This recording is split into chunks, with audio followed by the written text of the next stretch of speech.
We'll go ahead and start, but it's great to start a new quarter and to have different options and classes for people to go to. I was mentioning to someone, part of the planning of the affirming the faith is that, of course, this doesn't happen all the time, but it's nice for every session for people to have at least two classes that, I wish I could be in that one, rather than saying, there's none of them to go to. So it's great when we have a great variety to do that. We're going to be walking through Exodus, and I just want to do the central idea and the aim, and then we'll turn over. Just something for a point of reference. One of my teachers in Memphis had this wonderful expression. He said, I'm always reading to try to find a clearer way to say something that I already believe. So probably for 20 years, more or less, there has been great hymns chapel at Oklahoma Christian, and so this started when I was in Midwest City. And especially if I've got my lesson versely done for Sunday, then I love to go do that. They sing 6 songs, do a short theme. But I love to go to the library and pull down 8 to 10 books and just have a treasure hunt to see, is there a clearer way to say something that I'm working on? A lot of weeks I'll have 8 to 12 pages of notes. So you get the Reader's Digest version of what's there. And I just like to kind of read through, and especially I didn't bring it. I love to find a little book where a guy's been teaching Exodus for 40 years, and the editors say, you got 80 pages. So what's going to happen if a guy's been teaching a book regularly for 40 or 50 years, and then the editors say, but you can have, this much space? There's always some really clear nuggets in that. And our central idea, there arose a new king over Egypt who didn't know Joseph. And that's just going to set in motion all the events that are going to take place. We're going to look at some chronology things in a little bit, but we'll use this to introduce the story of Exodus. But I'd like you to turn to the back page. We're going to start on the back page. And these will be comments by Roland Youngblood. And like I said, choice, because one of these little bitty books, and a lot of these guys, like I said, have taught in many cases 40 years or so. And I love having a teacher that's kind of in the prime of life. That was the case when we were at Oklahoma Christian. Brother McCord and Brother Kelsey and Brother Jones had all been preaching 35 to 40 years. And a guy who's been preaching 40 years just has a different way of explaining things than a guy that just got out of school. And I love listening to the older guys and have that opportunity. So this is how he starts his comments, and I just thought this was kind of an interesting way to walk into the class. Any one of a half dozen books could claim the greatest and most important in the Old Testament, and he just starts doing samples. Genesis, the beginning of heaven and earth, man and animals, love and marriage, sin and salvation. Deuteronomy. And I mentioned this during Affirming the Faith. This has not come out yet. This just still makes my head hurt. Harold Shank was the president of Ohio Valley University for 7 years. And for mental clarification, refreshment, he wrote 2 500-page volumes on Deuteronomy for mental clarity in that 7 years while he was the president of the university. I would be in a mental institution if that was the way to kind of do that. And so that's into the publisher, hasn't come out yet. He's also done Judges and Ruth. He spent 3 years on 1st, 2nd Chronicles, and that's about to finish that whole set. But Deuteronomy, this magnificent sermon from the heart of Moses, is the favorite of many because of a beautiful summary, the gracious compassion of a covenant-making God toward his oft-rebellious people.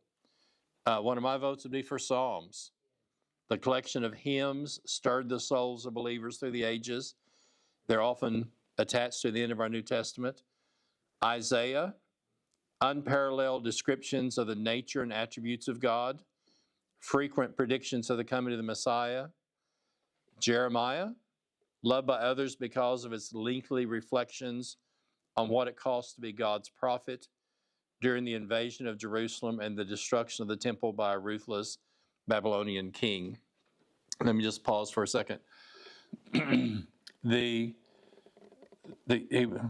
was fairly young at the time, but the man who became the preacher after Kent and Nancy left our church in Campbelltown had never gone to school in terms of religious school, and Kent had worked with him, and he just had a lot of struggles in his life.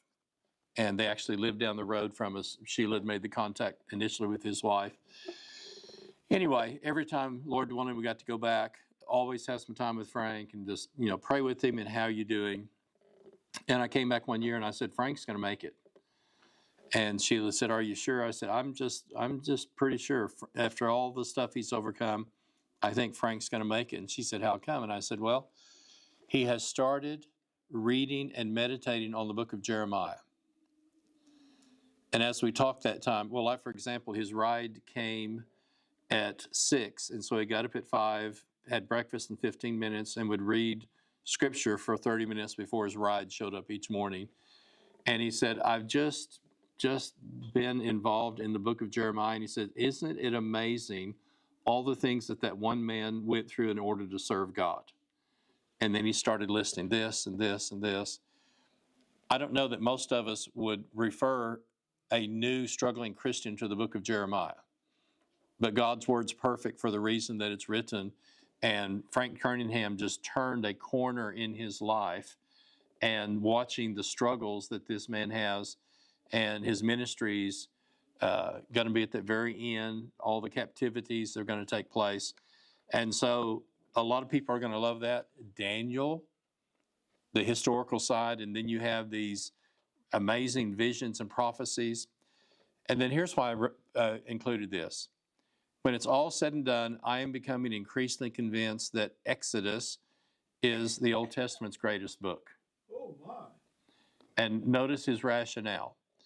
Not only does it expand on any of the themes and bring to fruition many of the promises of Genesis, but it introduces us to the most profound meanings of the Lord's name, to the basic summary of the Lord's law, to the divine instructions that brought into being the Lord's tabernacle, priesthood, and to the divine initiative that established the Lord's covenant, the Old Covenant, that gives our Old Testament's very name.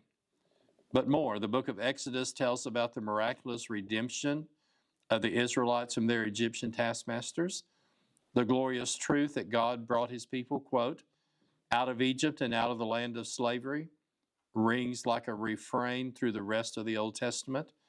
The story of Exodus is the story of how God redeemed his own. I'm doing this twice in different ways, just very similar, but a little bit different. In our Bibles, the word Exodus is given by the Greek translators. When you see LXX, which will be again on the front page, it's called the Septuagint, and between 270 to 250, supposedly 70 Hebrew scholars met in Alexandria, Egypt, and they translated the Hebrew Old Testament into Greek. And Greek culture had progressed so much that the thinking was, if our grandkids are going to know about God, they're going to need to be able to know Greek. And so these guys met in Alexandria, Egypt, and they translated the Hebrew Old Testament into Greek. Before a great fire happened, there were 700,000 volumes in the Alexandrian library. Multiple buildings. the majority of all of our Greek manuscripts, and whether you do Homer, both Greek and Latin, come to us through Alexandria. And so the significance of this as well is that once the synagogues developed in the Intertestament between Malachi and Matthew, every community typically had a trade day, shopping day. Where do you go on Saturday? What do they call it? Market day or something? And so every community would have one of those, but typically it wouldn't always be on Saturday. It might be on Thursday. So what happened is that the Jewish community obviously is going to be observing the Sabbath day, so that doesn't really impact them. But and let's just call it market day. If market day is on Thursday, they would offer you can learn Greek in the synagogue. Today we've got people that use the book of Luke. Friends in different places that use the book of Luke to teach English. And so my friend in Sydney teaches Chinese and all these other people English, but they read through the book of Luke, and that's the way they do it. Well, they would stick the book of Genesis under people's nose, and they could learn to read Greek by starting to read Genesis, because LXX, the Septuagint, had been translated between 270 to 250, and 90% of our quotations in our New Testament are not from the Hebrew Bible, they're from the Septuagint, which is the translation of the Hebrew Bible. And so that's a part of, in the fullness of time, God sent forth his Son, born of a woman. And by having that, I'm convinced that the majority of those people who are called God-fearers that we come across in the book of Acts that are in a synagogue, they're not Jews, but they've started attending the synagogue and worshiping with them. A lot of those people would have been converted on market day, and having started to learn Greek by reading the book of Genesis, lo and behold, they learned about God. They learned about creation and all these other things. And so Genesis was the open door in Greek for a lot of people to culturally learn a new language. And in the process, a lot of those people became believers at the same time. So that's why then our name Exodus comes from the Greek translators. So exit, road out, way out, departure. And you'll see this translated in Hebrews 11:22. And this is a very interesting term. Luke tells us at the Transfiguration, Moses and Elijah are speaking to Jesus about his exodus from Jerusalem, is the literal term. Most translations will say departure, but isn't that interesting? Moses and Elijah come to Jesus on Mount Sinai to speak to him about his exodus, is the actual word that's going to be coming out of Jerusalem. So our English word exodus is simply the Latin form of the Greek word, and it came to us from Jerome's Latin translation of the Bible, known as the Vulgate. Jerome lived in the 300s, was in Rome, had all kinds of things in his background, became more and more religious, more and more convicted. He decided to move to a monastery in Israel to just purify his mind and to get closer to God and on and on. And he would make trips back, and there was a men's monastery and a women's, and he converted. The word was, in Jerome's in town, hide your wife. It wasn't for sexual reasons, but he had a whole group of women come to the women's monastery. But to purify and clarify his mind, he started studying Hebrew and doing the translations and stuff. But he said, alas, when I close my eyes at night, I still can see the dancing girls in Rome. And he writes the Latin translation of the Old Testament, the Vulgate, which becomes the Bible of the Roman Church from the 400s until virtually your English translations take over. And it wasn't too long ago that Latin was still read in Mass, and it would come from Jerome's translation all the way back in the 300s. So the original Hebrew title, and this is the ancient practice, you just name the book after the first words. So if you were talking to a person who grew up as a Hebrew, he wouldn't know the word, well, he might have heard the word Exodus, but he would call it, and these are the names of. So the second book in the Hebrew Bible for him in the Pentateuch would be, these are the names of. It occurs in Genesis. It's introduced with a list of the names of Israelites who entered Egypt. And the Hebrew title of the book reminds us that Exodus is the sequel to Genesis, and one of its purposes is to continue the history of God's people, as well as to elaborate further on the great themes that are introduced to us in Genesis. So I looked at a whole number of these, and outlines that me are helpful in that they just kind of are guidelines. And I thought Mr. Youngblood's were just very simple. First 12 chapters through verse 30, Israel in Egypt. So he used the word slavery. Second is the journey then from Egypt to Sinai, and he used the word emancipation. And that'll be from chapter 12, 31 through 18.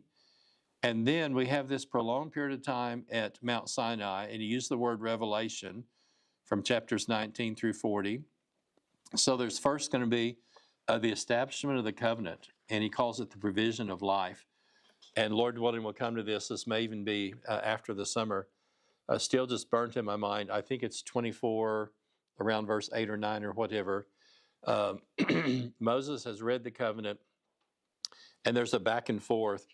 And the people say, all the words of this covenant we will do. And Moses literally hurls blood on the people as they establish the covenant. And the biggest difference between the old covenant, the covenant with Moses, and the covenant with Jesus is that the covenant of Jesus is built on the guarantee of an indestructible life. Do we agree to be a part of it? Yes. The covenant doesn't depend upon us.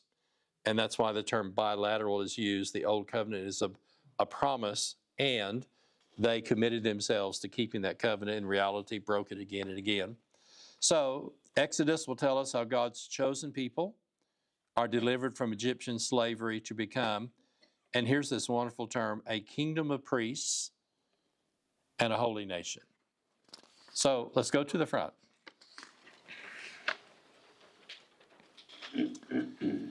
Here is the birth of a nation that's under God's guidance and God's rule. And I don't like these words very often, but the word theocracy, theocratic, theo is the word for God. Israel is always designed to be a kingdom where God is the king.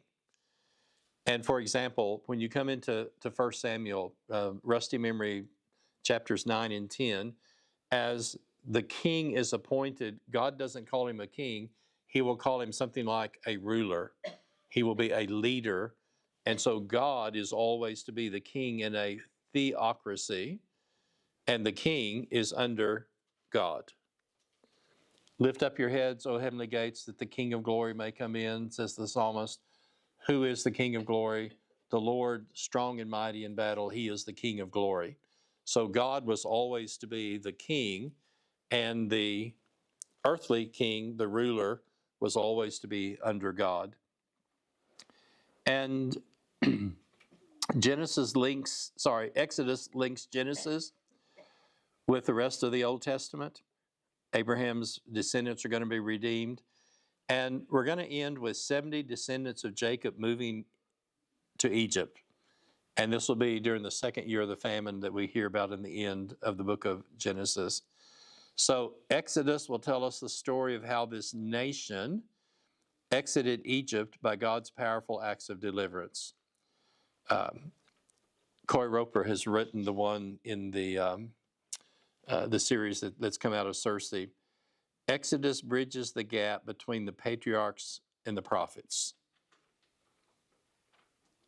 And you start looking just through our Old Testament, and all of these wonderful, essential building blocks that we have in the book of Genesis are then going to have this transition, and there's going to be major, major events that are take place. But that's how that takes place in the book.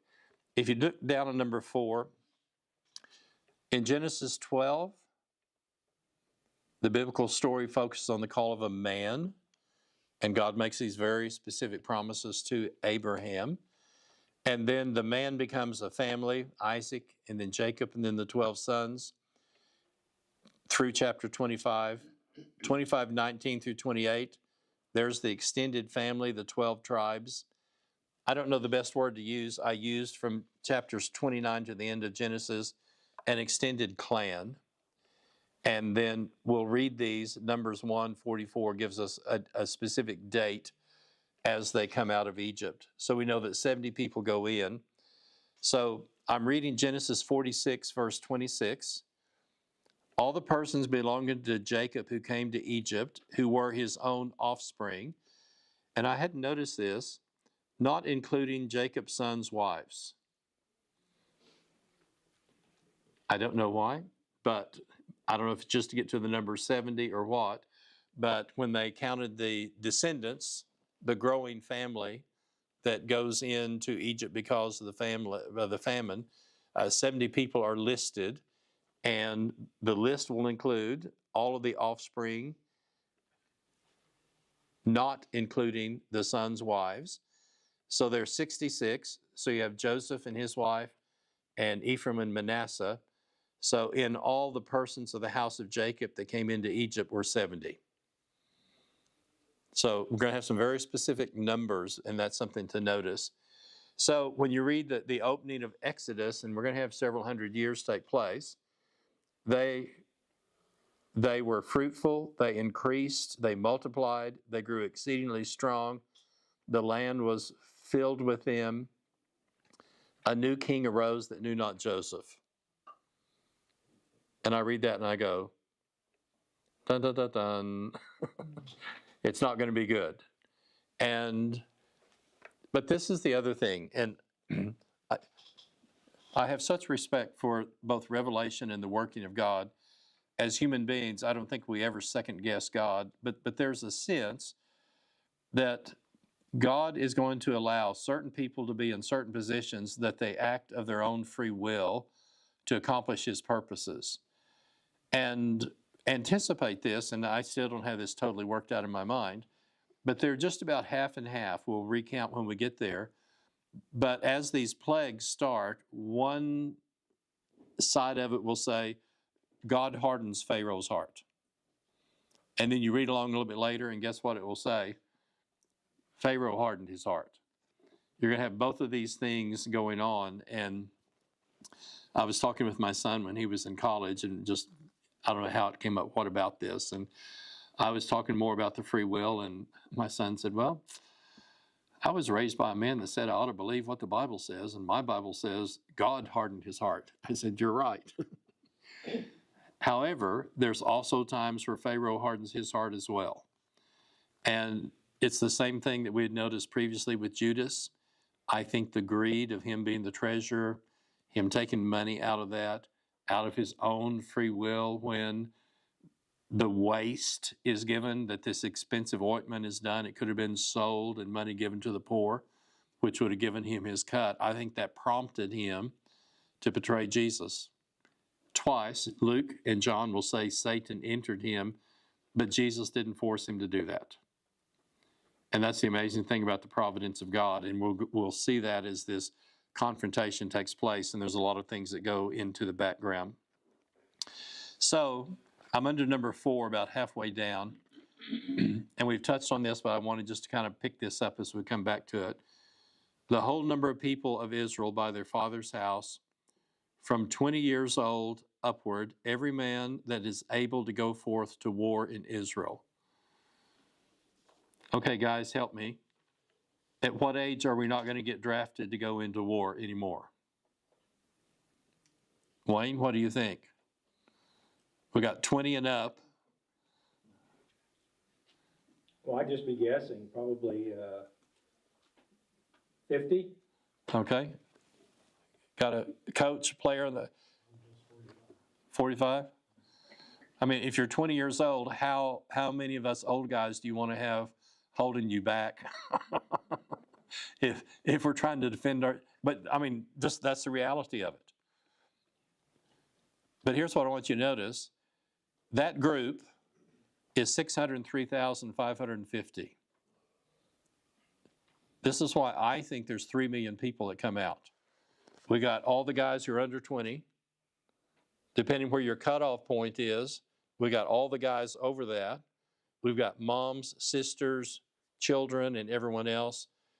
It's easily between 2 to 3 million people come out of Egypt. Now, obviously, the story's going to unfold, but can you imagine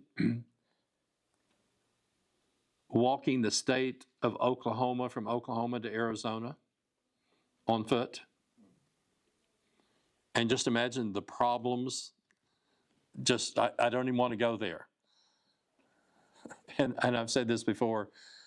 After Moses dies, the people tell Joshua, we will follow you just like we did Moses. And I would run over the nearest hill and hide because they just complain and all the time, nothing's quite right, and on it goes. But when you look at that number, in other words, we know that's the army, that's the fighting age. And you do the guys before and after, and then you go on the other side and you add the women and sisters and the small children. This is a huge group of people that come out. Where this is going to me, very, very significant. How wide and how long is it going to take to cross the Red Sea? And I'm sure they've got carts and they've got other stuff. I mean, that's why I want you to kind of be anticipating this. This is to me just one of those just kind of, I totally believe it. I'm not saying I don't believe it, but it just nearly stretches the imagination. Nearly like the flood, it just nearly stretches the imagination when you see how many people, and we've got to get them across because the Egyptian army's there and all this other stuff, but to get that many people across on dry land and get them through the other side is just such an amazing miracle. And so notice we end the book of Genesis with 70. And we'll see 400 years plus that they're in Egypt. We come out with 603, 550 fighting men, and then you add and multiply, and that gives you a pretty close estimate of how many people actually then are going to come out. So we're going to read Exodus 1. These are the names of the sons of Israel who came to Egypt with Jacob. So Reuben, Simeon, Levi, Judah, Issachar, Zebulun, Benjamin, Dan, Naphtali, Gad, and Asher. All the descendants of Jacob were 70. Joseph was already in Egypt. Joseph died and all his brothers and all that generation. But, and we'll see this again, the people of Israel were fruitful and increased greatly. They multiplied and grew exceedingly strong so that the land was filled with them. There arose a new king over Egypt who did not know Joseph. Now, we'll just touch on this after we've read through the chapter. There's just this, no one knows who the Pharaoh is. And there's two major dates that are given, and I'll give one explanation and explain why as we go through that. This is totally out in left field, nearly a red herring, but among long-term missionaries, especially lifetime missionaries, there's an expression, there arose an eldership that knew not the missionary.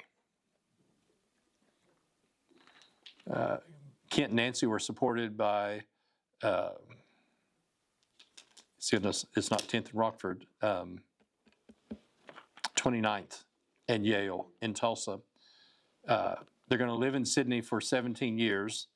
But after 5 years, none of the original elders who sent them were still elders. Depending upon the age and the health of the elders that send you, within 5 years, there wasn't one of the original elders that sent them that was in the eldership. Death, moved to be with children, health reasons or whatever. However, they had worked with the church for 2 years, had worked with the young people, and the new group of elders had been deacons, and their kids had been in their youth group when they were there, so that maintained the continuity. But, and I'm sure Mel's seen this, there are missionaries that there arises an eldership that never heard of Mel, so we're going to send our money to another country and to another place, and that's just a reality. And sorry for the digression, but you can see what it's talking about. There arose an eldership that knew not the missionary, can cause you to have to find a whole new base of support and on and on. Well, here, I think there's been an extended period of time. There's questions about the Hyksos that come in and rule and other stuff. But whatever it is, enough time has passed by that all of the goodwill and favor that had been generated through Joseph has been forgotten. You have a totally different ruler in power. And I read this and I go, dun, dun, dun, dun. It's not going to go good in terms of the effect that's going to happen from there. So the new ruler says to the people of Israel are too many and too mighty for us. Let's deal shrewdly with them, lest they multiply, and if war breaks out, they join our enemies and fight against us and escape from the land. They set taskmasters over them to afflict them with heavy burdens. And here's kind of the reference both in terms of geography and other things. They built for Pharaoh store cities, Pithom and Ramses. And we'll see this again. The more they were oppressed, the more they multiplied, and the more they spread abroad. And the Egyptians were in dread of the people of Israel. So they ruthlessly made the people of Israel work as slaves. They made their lives bitter with hard service in mortar and brick and all kinds of work in the field. And all of their work, they ruthlessly made them work as slaves.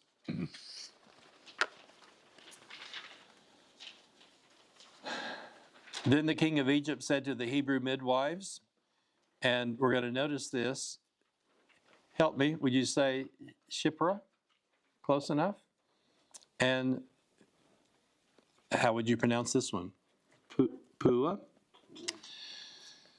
When you serve as the midwife to the Hebrew women, see them on the birthing stool, and if it's a son, you shall kill him, but if it's a daughter, she shall live. But the midwives feared God and did not do as the king of Egypt commanded them, but let the male children live.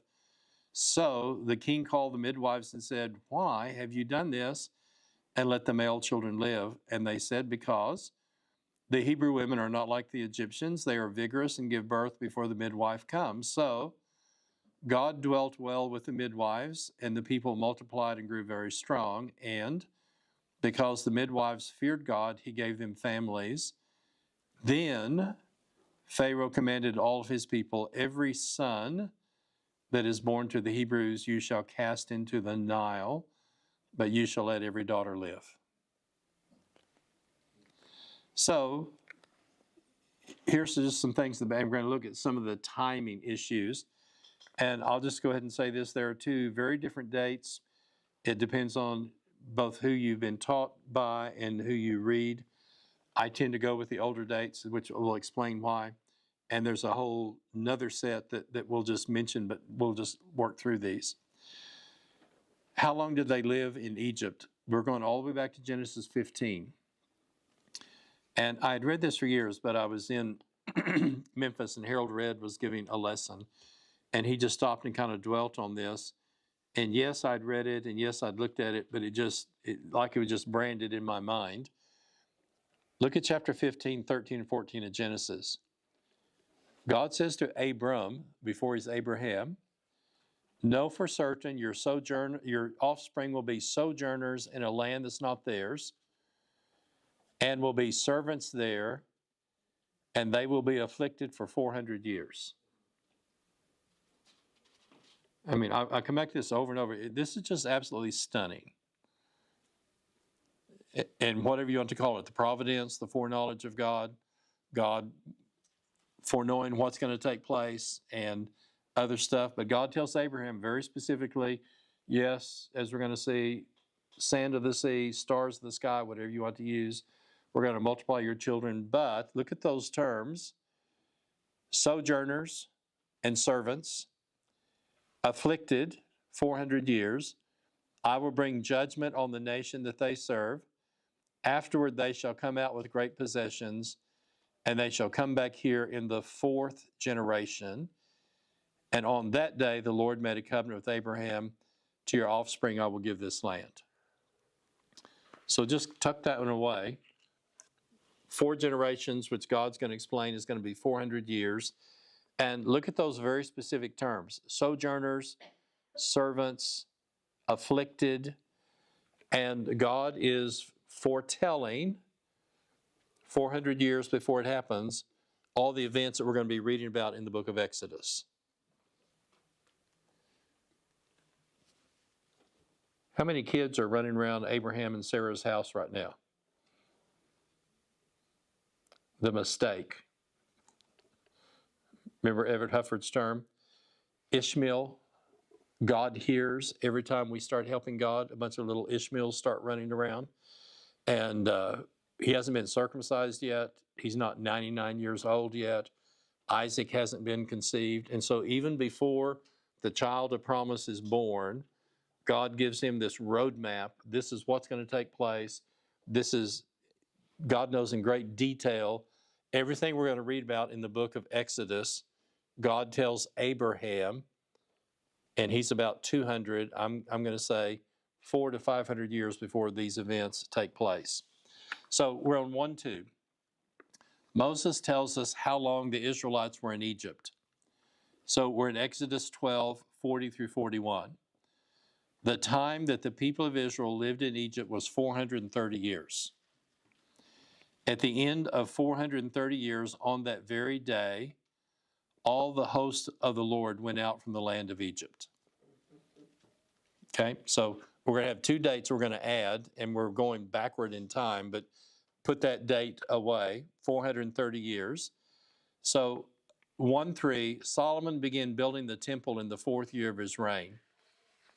David is going to be just about 1,000, and all the dating from the time of David is just within a year. There is so much archaeological evidence that any of the dates that will come into the divided kingdom on and on will just be off a year or so. We don't have that same advantage the further back that we go. But notice this, 1 Kings 6 and 1. Stafford North and Bill Jones were the first people that when they read this in class, I had never noticed this, but look how specific. In the 480th year, after the people of Israel came out of the land of Egypt, in the 4th year of Solomon's reign, 996 BC, in the month of Ziv, which is the 2nd month, he began to build the house of the Lord. See how specific that is? So we know when Solomon is going to reign because we're down to a year, and we're in the 4th year of that reign, and we find out 480 years previous the children of Israel are going to come out of Egypt. So the people who propose the older, longer date, if you add the 480 and the 996, you come up with about 1445 BC. I'm going to pause. Everybody see the addition where it comes? There's a whole group of people, because of archaeology, believe it's in the 1200s. They squeeze it a little more. But when you look at those passages and add those together, then that's approximately the date of when the events take place. So let me stop. Anybody got any comments, thoughts? Good research. Well, like I said, there's different points of view, and you'll find some people who are really strong advocates. For other reasons, they're going to squeeze it together and have it closer to the 1200s. But the people that taught me the earliest and the most, well, at least all of our Bible faculty at Oklahoma Christian and some when I went to Harding were proponents of the older date. First to tell you, some people will put it close to the 1200s, but that's the reasoning for the people who use the older date, and you can see where it fits together from there. So here we are. Number 2 at the bottom, God's purposes for having a people like the stars of the heaven, grains of the sand. Egypt was a wonderful place for a family to grow into tribes, into a nation. And you looked at the land of Goshen, you're down in very much kind of the fertile crescent of Egypt. And we'll touch on this later. The Nile is like both an interstate, yes, it's the river, but 97% of Egypt is uninhabitable. Boy, as you get out from the Nile and you start going up, it's just sand, sand, sand. And this is going to be back at the end of the 1800s and early 1900s. One of those tributaries, there's only a few off of the Nile. There's a place called Oxyrhynchus, and 30 feet down, they found the town tip, dump, whatever you want to use it. I'm a little bit out of date, but I think they found papyri there, okay? If it doesn't rain, it's not going to rot, okay? You got the heat, got the sand and everything. 30 feet down in the sand, they start discovering these letters, and I've probably read over 1,000 letters from the 1st and 2nd century that most of them were preserved at Oxyrhynchus. And like I said, unless worms get into them, I never get tired of reading a letter from 22 AD or 46, and they're just secular letters, but because they were in the sands of Egypt and it doesn't rain, and all these other countries, the rain has caused the decay and things. And I think they've done maybe 86 volumes so far, and the estimate is they're just between 2/3 to 3/4 of what they originally found in the early 1900s that have come out of the sands of Egypt. And so that's why that narrow Nile is this ribbon, this life spring, this interstate that runs through, but very little life takes place on either side of it. But where are the children of Israel? They started down the land of Goshen. They're much closer to the Mediterranean. You've got the fingers, however you want to describe it, in the Nile, and their areas. These are complaints in the wilderness, but look what complaints in the wilderness tell us about their lifestyle while they were in Egypt. Exodus 16:3. In Egypt we sat by the pots of meat and ate bread to the full. These are their complaints. Numbers 11:5. We remember the fish we ate in Egypt that cost nothing. Okay, we're close to tributaries, the Nile and stuff. And then here it comes.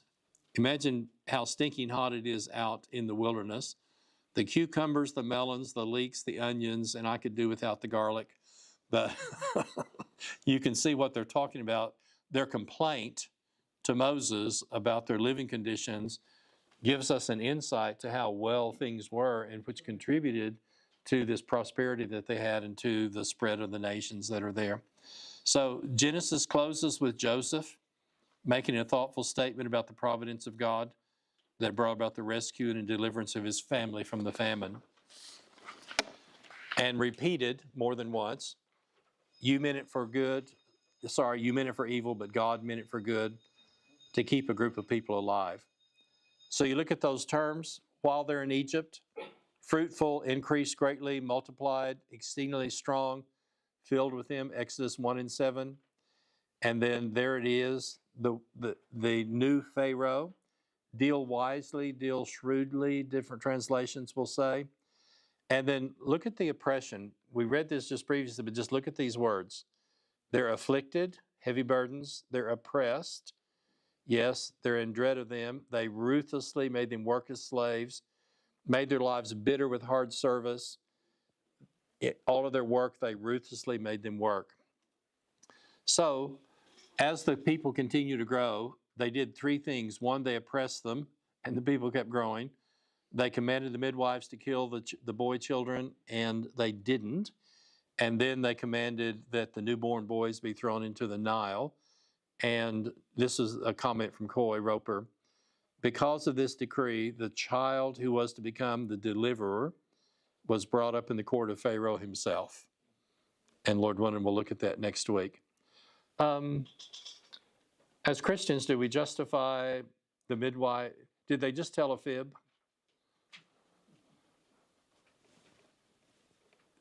You can look at this in different ways, but I just want you to kind of think about that.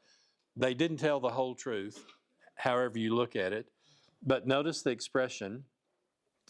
They're a good example. Remember, Peter says we must obey God rather than men. But a couple of writers said, well, some of the Hebrew women would have given birth before they got there. Fair enough. They could have intentionally delayed their arrival till the children were born, if they were needed. My grandmother was the midwife for about 2 decades for most of the children born a community out of Sarah called New Liberty. So the majority of the kids who went to the New Liberty School, my grandmother had helped birth them. She was the community midwife. And that was a part of, Granddad ran the country store, and my grandmother was the midwife, and so they were kind of like the mayor. She knew details about people's families that no one else did because she was the lady brought in to 10 miles out in the country with the wagon, too far to get into town. So most of the kids were born in houses, and my grandmother was the midwife that brought them into the world. So 4:3, their actions pleased God. He rewarded them by giving children of their own. So it sounds like they didn't have children before this started. And as they honored God rather than the emperor, he dealt well with them. And because they feared God, he gave them families. And I always look for this: God dealt well with them, the first use of God in the book of Exodus. So look at the view of history and what's important. For all of the glory, glitter, and gold that belonged to every Pharaoh in Egypt, God has chosen to not tell us his name. And that's why, like I said, buckets of ink have been spilled on which was the Pharaoh, who was all the other things that are there. However, and I laughed when I read this, Moses tells us the midwives, who are the nobodies, their names are Shiphrah and Puah. And so we know the names of the two ladies who disobeyed the Pharaoh, and we don't know who his name is. And anytime you read stuff on Exodus or Egypt at this time and on, like I said, there will be entire volumes about the possibilities of that. While I was at Macquarie University in Sydney, K.A. Kitchens came, and he was the leading Egyptologist of his generation. The PA microphone light stuff kind of went out, and he came to the front of the stage, and he just had a little portable. He had a visual. He's going to none of this worked. And he said, well, since I can't give my original presentation, I'd just like to kind of reminisce with you about the pharaohs of Egypt. And from memory, he started with the earliest known pharaoh and listed, I'm guessing, about 60 different pharaohs, their dynasty and when they lived and when they died, and things about them off the cuff because his presentation was frozen and it wouldn't show. So Wayne, being a good teacher, he just spontaneously stepped out in the front of the stage and just had this little microphone, and he just started, and from memory told us every known pharaoh and something about him, and just gave a chronological view of the pharaohs of Egypt. And everybody just sat there and just thought this was better than whatever he had prepared, because he just did that from memory and it's amazing. And that's part of the reason with all these pharaohs, we don't know which one. And then here's God. We don't hear about him again, but we know who the two girls were who disobeyed Pharaoh. And I read this time, and I just started chuckling and thought, isn't that just like God? We know who the disobedient ones were, and we don't know who the Pharaoh and the king was. So, last thought, God's providence. And remember, we keep using the expression, we learn more about God from the rearview mirror than from the windshield. And you look at God's providence, you look backward and forward. This is going to be from Stephen in Acts 7. As the time of the promise drew near, which God had granted to Abraham, the people increased and multiplied in Egypt until there arose over Egypt another king who didn't know Joseph. He dealt shrewdly with our race and forced our fathers to expose their infants so they could not be kept alive. And here's just a basic summary of the first chapter of Exodus that's going to be a part of, and I'm saying this respectfully, but Stephen's last sermon before they stone him, but this is a part of the record. And I just feel like this would be a good thing for each of us to think about. If called upon, will each of us have the courage to say, like these two godly women, we must obey God rather than men? Amen. Well done. Bye.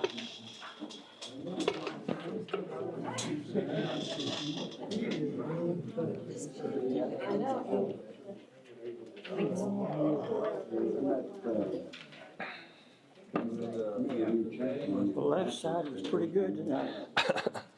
Well, seriously, and if one of those will move any closer, when we started the church in Campbelltown, this is stuck in my mind. At one point, we had 11 adults and 21 kids, and the oldest kid was our son